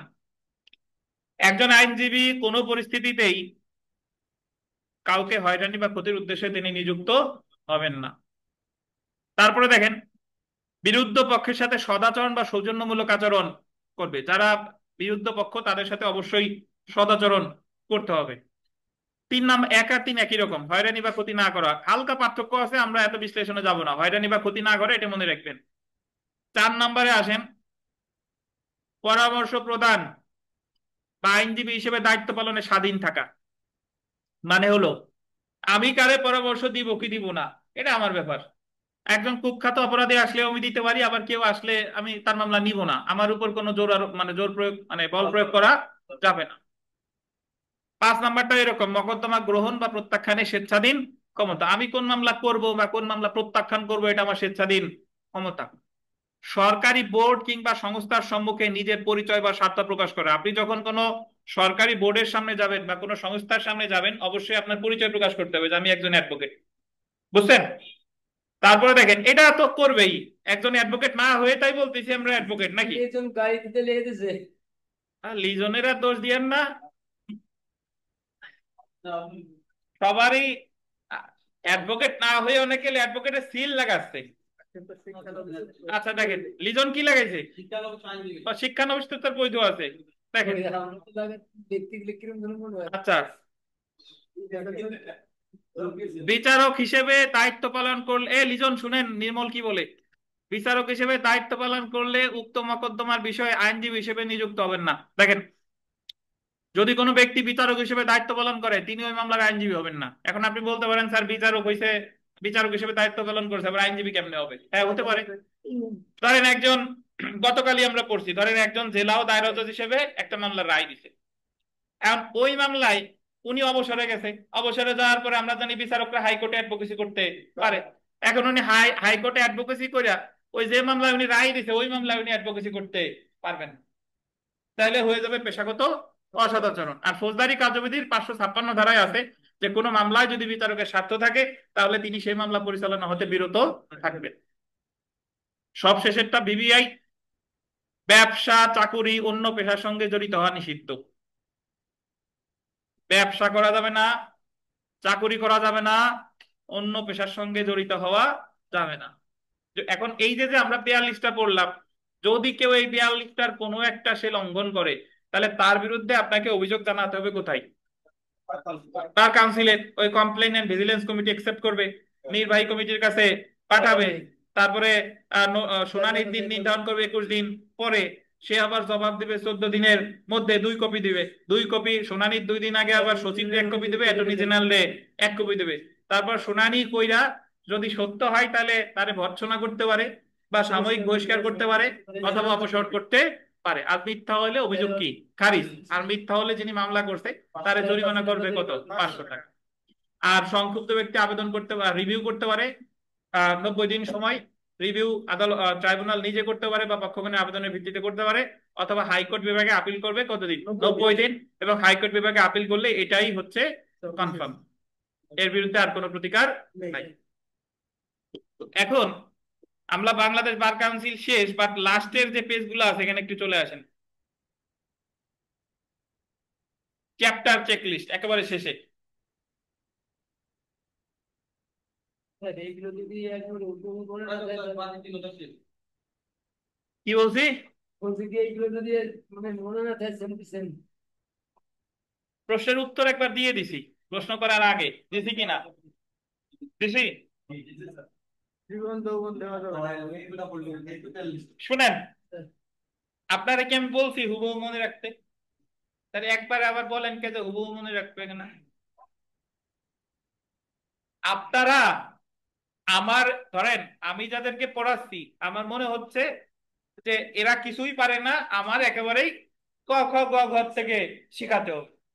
আমি কিন্তু, আপনারা একটা জিনিস দেখবেন, লক্ষ্য করছেন কিনা, আপনারা কিন্তু কম পেলে আপনাদের কিন্তু কখনো বাজে কথা বলি না বা খারাপ কথা বলি না যে পড়েন না কে, কম পালেন কে, এইগুলো হলো কেন। ঠিক আছে, পড়াটা হতে হবে আনন্দের সহিত। আমাদের ছোটবেলা থেকে আমাদের আনন্দের সহিত আমরা পড়ি না। পরিবার থেকে শুরু করে স্কুল কলেজ যে জায়গায় আমরা ভয়ে ভয়ে পড়ি, অধিকাংশ ক্ষেত্রেই বিভিন্ন চাপে পড়ি, ভয়ে ভয়ে পড়ি। তো এই জায়গায় আমরা মনে করেন যে গ্রুপ ডিসকাশন করতে আসছি, আমি আপনাদের স্যার না বা আপনারা আমার স্টুডেন্ট না, আমরা এমন ভাবে পড়তেছি যে আমরা এই জিনিসটা সবাই মিলে একসাথে আলোচনা করতেছি যাতে এই জিনিসটা আপনার মাথায় ঢুকে বেশি। এবং অনেকে আমারে প্রশ্ন করে যেরকম মাগুরার এক সাব ইন্সপেক্টর সাহেব আমার ফোন দিয়ে বলতেছে যে এএসআই বোধহয় উনি সাব ইন্সপেক্টর পরীক্ষা দিবে, বলতেছে স্যার আমি তো আপনার লেকচার দেখি আমার, এবং উনি ঠিকই আমার লেকচার দেখে নোট টোটো করছে, নোট টোট করার পর বলতে স্যার আপনার আপনি যাদের পড়ান অনেকে প্রশ্ন করলে উত্তর দিতে পারে না, তো উনরা আসলে কি উনরা পারে না কেন? এই আপনি যেভাবে পড়ান তার তো পারা উচিত। এখন আমি হাসলাম, ওনারে আর বললাম যে ওনারা ওই মুহূর্তে না পারলেও আসল পরীক্ষায় গিয়ে ইনশাল্লাহ পারবে। তো বিষয়টা হলো দেখেন, আমি কিন্তু এই জায়গা যারা আছে প্রশ্ন করি কাদেরকে জানেন? আমার মনে হয় যে উত্তর দিতে পারবে না তারে বলি প্রশ্ন। নর্মালি আমাদের মানে আমরা বিভিন্ন জায়গায় যে পড়ে আসছি এই জায়গায় টিচাররা প্রশ্ন করে কারে? যে সবচেয়ে ভালো পারে তারে। দেখা গেলো যে ভালো পারে যারা তার সাথে উনার কমিউনিকেট করে বেশি, আর সবার সাথে কিন্তু কথা বলে না। কিন্তু আমার উদ্দেশ্য হচ্ছে যে আপনার সবার সাথে কথা বলা, সবার সাথেই যোগাযোগ করা, আর যে সবচেয়ে কম পারেন তারে বারবার প্রশ্ন করা যাতে আপনার জড়তাটা কেটে যায় এবং আপনি যাতে আরো ভালোভাবে এটা বুঝতে পারেন। আর যে কোনো জিনিস আপনি একা একা যখন পড়বেন তখন যতটা ভালো না বুঝবেন, যখন ওই জিনিসটা শুনবেন দেখবেন তখন ওই জিনিসটা মাথায় ভালো ঢুকবে। বুঝতে পারছেন? তো এই জন্য আমি আপনাদের বলি যে যা বলি ওইটুকু মনে রাখেন। আর ওই বাসায় যদি পড়তে নাও পারেন এই জায়গায় পড়া কখনো মিস দিবেন না। কেন দিবেন না? ধরেন আপনি তো পরীক্ষা একবারও পাশ করেন নাই, আপনি তো জানেন না যে পরীক্ষায় কি আসতে পারে। আর আমরা যে সময়টা পড়ি 5টা থেকে 8টা, এই সময় তো আপনি অন্য বই পড়বেন না, এই সময় হলো আপনার ঘুরে বেড়ানোর সময়। তাহলে সেই সময়টা এসে যদি আপনি এই জায়গায় কতগুলো গুরুত্বপূর্ণ কথা শুনেন, যদি পরীক্ষা দেন, এটা আপনার জন্য অনেক কাজের হবে। বাংলাদেশ বার কাউন্সিল পরীক্ষায় পাশ করতে হলে কারোর কাছে যাওয়া লাগে না, বাজারের যে কোনো একখান ভালো গাইড বই কিনে একা একা A to Z পড়ে ফেলেন, পরীক্ষার আগে কয়েকটা মডেল টেস্ট দেন, আল্লাহর রহমতে পাশ করে যাবেন। তো তারপরেও আপনি কোচিং কেন করবেন? কোচিং করবেন এই কারণে, কারণ আপনার যাতে প্রতিদিনের যে পড়ার স্টাইলটা, কিভাবে পড়া উচিত, কি জিনিস পড়া উচিত, কারণ এটা তো আপনি বিশ্লেষণ করেন নাই, আপনি তো একজন বিশেষজ্ঞের কাছে আসছেন যাতে এটা আপনি বুঝতে পারেন। যে জিনিসটা আপনার একার করতে 5 মাস লাগবে সেই জিনিসটা এখানে আজকে 1 মাসের মধ্যে হয়ে যাবে, এই হলো আপনার বিশেষত্ব, এছাড়া আর কিছু নাই। তো এই জন্য আমি কাউরেই কখনো বলি না যে কোচিং করাই লাগবে, যদি মন চাই করবেন, না হলে নাই। কিন্তু এই জায়গায় আসলে যে জিনিসটা হবে আর কি, যে আপনি অনেক জিনিস ঠিকঠাক ভাবে বুঝতে পারবেন এবং নির্দিষ্ট কোনগুলো গুরুত্বপূর্ণ কোনগুলো পড়া লাগবে না এই জিনিসগুলো বোঝা যাবে আর কি। এখন চ্যাপ্টার চেক লিস্টে আসি, দেখেন রাষ্ট্রপতি কত নম্বর আদেশ? 43। মোট কয়টা অনুচ্ছেদ আছে? 43। কয়টা বিধি আছে? 101। কয়টা অধ্যায় আছে? 4টা। বার সমিতি কয় প্রকার? 2 প্রকার। হলো কি কি বলেন তো? সুপ্রিম কোর্ট বার আর লোকাল বার। বার কাউন্সিলের নির্বাচিত সদস্যদের পদের মেয়াদ কত? 3 বছর। সদস্যদের মেয়াদ শুরু হবে কত? 1 জুলাই। বার কাউন্সিলের মোট সদস্য কত? 15 জন। নির্বাচিত সদস্য কত? 14 জন। সাধারণ আসনে নির্বাচিত কয়জন? 7 জন। আর গ্রুপ ভিত্তিতে 7 জন। ভোটাধিকার বলে বাংলাদেশ বাংলাদেশ বার কাউন্সিলের সদস্য কয়জন? 1 জন। তারপরে দেখেন কোন অ্যাডভোকেট পরপর নির্বাচিত হতে পারবে না কয়বার বেশি? বার কাউন্সিলের সভাপতি কে? 1 জন নাকি? সহসভাপতি কে? 1 জন। সচিবের পদের মেয়াদ কতদিন? সরকার যেটা নির্ধারণ। স্থায়ী কমিটি কয়টা? 3টা। নির্বাহী, আর্থিক, লিগাল এডুকেশন। এর ভিতর নির্বাহী 5 জন, আর্থিক 5 জন, আইন শিক্ষার কয়জন? 9 জন। আইন শিক্ষার মধ্যে অ্যাটলিস্ট 2 জন থাকবে বিশ্ববিদ্যালয় বা কলেজের আইনের শিক্ষক, মনে আছে? আর বাদ বাকিতে সবই আপনার 5 জন করে আর কি। আচ্ছা, আইন শিক্ষা কমিটিতে কলেজ বা বিশ্ববিদ্যালয়ের শিক্ষক থাকবে কয়জন? অ্যাটলিস্ট 2 জন। নিবন্ধন কমিটি যুক্ত করে কত সালে? 12 সালে। নিবন্ধন কমিটি এবং সচিব দুইটাই 2012 সালে। নিবন্ধন কমিটির সদস্য কয়জন? 5 জন। আপিল বিভাগের বিচারপতি কয়জন? 1 জন। 1 জন। আর হাইকোর্ট বিভাগের 2 জন। অ্যাটর্নি জেনারেল 1 জন। আর মনোনীত সদস্য, মনোনীত সদস্য 1 জন হবে, তাহলে মোট হবে হলো 5 জন।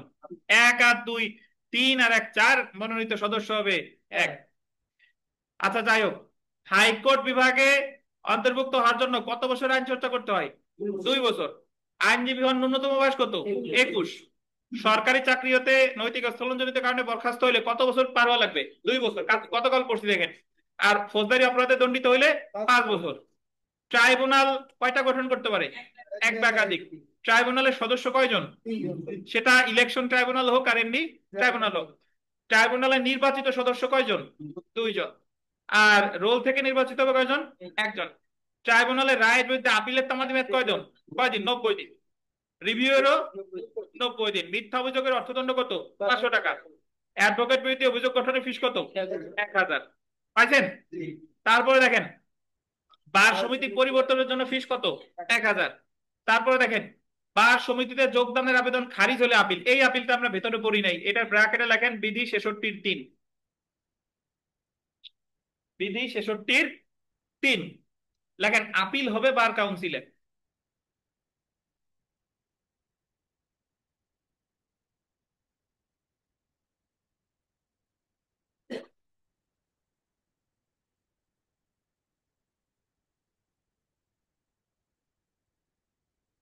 আপিল হবে কোথায়? একটু কথা শুনেন ভাই, এর আগে আমরা যে আপিল করছি ওই আপিলটা হয় হাইকোর্টে, আর হাইকোর্টে আপিলের মেয়াদ কত? 90 দিন। আর এই আপিলটা হলো যে, যখন এই যে ধরেন আগামী কিছুদিনের মধ্যে রিটেনের রেজাল্ট দিবে, তারপর ভাইবার পর অ্যাডভোকেট হবে। যখন অ্যাডভোকেট হবে, চূড়ান্ত রেজাল্ট প্রকাশের পর তাকে বার সমিতিতে যোগদান করতে হবে 6 মাসের মধ্যে। কতদিন? 6 মাস। যদি কেউ ধরেন 6 মাসের মধ্যে যোগদান করে নাই, অথবা যোগদান করতে গেছিল, বার সমিতি তার আবেদন প্রত্যাখ্যান করছে, তাহলে ওই আবেদনের বিরুদ্ধে, ওই আদেশের বিরুদ্ধে তাকে আপিল করতে হবে বার কাউন্সিলে। কতদিন দেখেন? 2 মাস। দেখছেন? বার সমিতিতে যোগদানের আবেদন খারিজ হলে আপিল করার তামাদি মেয়াদ কত? 2 মাস। নর্মালি আপিলের তামাদি মেয়াদ হাইকোর্টে 90 দিন, বাট এই ক্ষেত্রে বার কাউন্সিলে আপিল হবে কতদিন? 2 মাস। অ্যাডভোকেট না হওয়ার পরেও যে ব্যক্তি আইন পেশা হতে শাস্তি পেশা করে, তার শাস্তি হতে পারে কত? 6 মাস। সিনিয়র আইনজীবীর সাথে শিক্ষানবিশ হিসেবে কাজ করতে হবে কতদিন?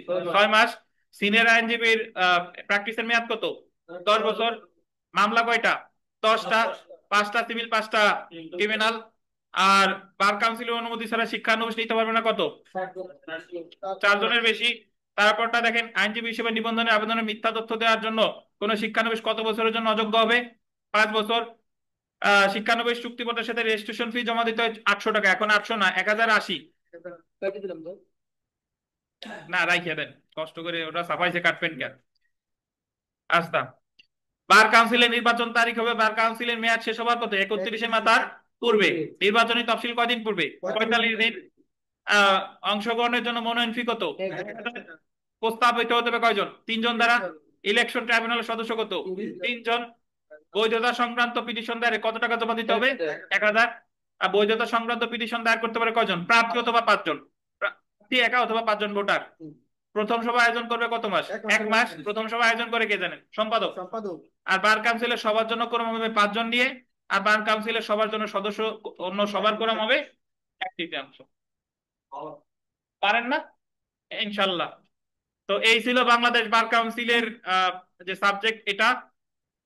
এখন আমাদের 5 মিনিট বিরতি, এরপরে আবার লিঙ্ক পাবেন, ফৌজদারি কার্যবিধি হবে।